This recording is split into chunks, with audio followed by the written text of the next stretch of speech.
اللہ کا واسطہ دیتا ہوں فیصلہ آباد سے دھوکہ نہ کھاؤ، اس کے بازاروں سے دھوکہ نہ کھاؤ، ہوش میں آؤ، ہم غلط جا رہے ہیں۔ اور میرے بھائی اگر مر کے اللہ کے پاس جانا ہے تو اس زندگی سے واپس آؤ، واپس آؤ، میں اللہ کا اس کے رسول کا واسطہ دیتا ہوں۔ اگر مر کے کہیں اور چلے جانا ہے، اگر مر کے اللہ کے پاس نہیں جانا یا اللہ کے رسول کا سامنا نہیں ہے، جو مرضی کرو، پھر ہم بھی چھوڑیں، اب ہمیں بھی کوئی سمجھاؤ، ہم کیوں بول بول کے گلے کی ایک ایک رگ میں درد اتار بیٹھے، گھر چھوڑ چھوڑ چھوڑ چھوڑ، سارا وجود ہڈیوں میں درد اتر گیا ہے، تو کچھ ہمیں بھی راستہ بتاؤ کہ یہ راستہ ہے، اس پہ موج میلہ بھی ہوگا، اللہ بھی نہیں ملے گا، آؤ ہم سب پھر ہم بھی مل کر تمہارا ساتھ دیں، ہم کیوں ایسے کھاری اٹھائے ہوئے در در کی ٹھوکریں کھاتے پھر رہے ہیں۔ میرے بھائیو، اور اگر ایسا کوئی راستہ نہیں ہے، اور میں بتا رہا ہوں کوئی نہیں ہے، کوئی نہیں ہے، کوئی نہیں ہے، میرے پاس کوئی مضمون نہیں بیان کرنے کو، میں یہ نوجوانوں کو دیکھتا ہوں میرے بندر ٹوٹ جاتے ہیں، میں دیوانہ ہو جاتا ہوں کہ میں ان کے کیسے دلوں میں اتر کر ان کے دلوں کی لگاموں کو اللہ کی طرف پھیر دوں اور اس کے رسول کی طرف پھیر دوں۔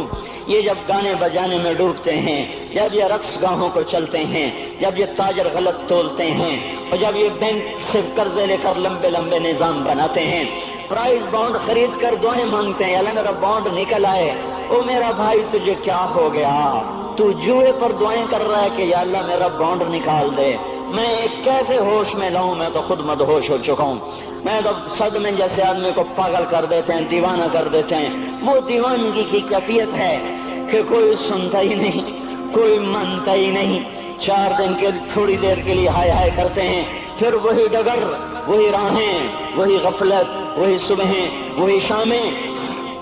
کہاں سے کوئی آئے گا؟ کون سی آواز آئے گی؟ کوئی قیامت کے کڑکا کو سننا چاہتے ہو؟ کیا آسمان کے دھماکے سن کے توبہ کرنا چاہتے ہو؟ کیا آسمان کی بجلیوں کو کوندتا دیکھ کر پھر توبہ کرو گے؟ یا زمین کے کلیجے کو پھٹتا دیکھ کر پھر توبہ کرو گے؟ یا سمندر کی بفری موجوں کو چڑھتا دیکھ کر پھر توبہ کرو گے؟ یا ہواؤں کے جھکڑ بگولوں کو دیکھ کر پھر توبہ کرو گے؟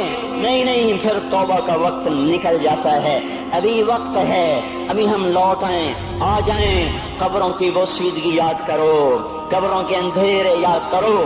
اور میں آپ کو سنا رہا تھا، اس قبر نے مجھے روک لیا، اس کی ایک ایک مٹی کے ذرے نے مجھے کہا کچھ ادھر پڑھ دو، یہاں کوئی نہیں آیا۔ ہاں کوئی نہیں آیا کرتا، کوئی نہیں آیا کرتا، یہاں علی فاطمہ جدا ہو گئے، باقی کون ہمیشہ رہ سکتا ہے؟ اور جب جدائیاں ہوتی ہیں پھر کیا ہوتا ہے؟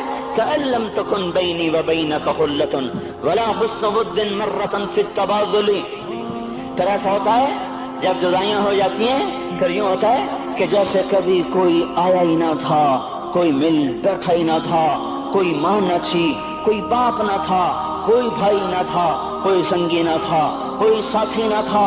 اس طرح انسان بھلا دیتا ہے، اپنے جھمیلوں میں گم ہو کر، ہنسی مذاق میں گم ہو کر۔ میں اس قبر میں کھڑا پڑھتا جا رہا ہوں، پڑھتا جا رہا ہوں، پڑھتا جا رہا ہوں، اس کا کتبہ ٹیڑھا ہو چکا ہے زمانے کی گردش نے اور ماضی کے بے رحم گردش نے اس کے سارے کتبے کو کالا کر دیا تھا۔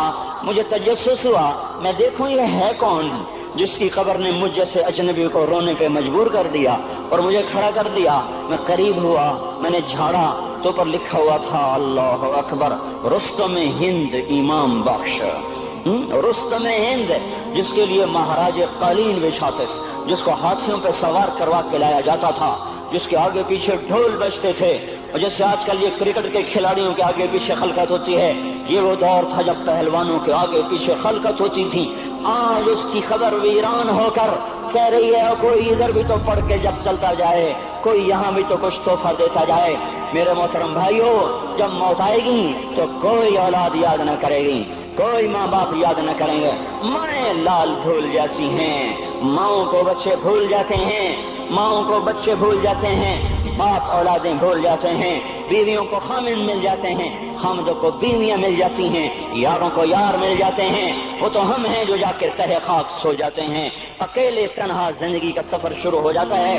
علی بن ابی طالب جیسا شاہ سوار، اللہ تعالیٰ کا مکرم محبوب انسان، جس کو اللہ کے نبی نے کہا علی تجھے بشارت ہو، جنت میں تیرا گھر میرے گھر کے سامنے ہوگا، اتنی بڑی بشارت، علی تجھے مبارک ہو،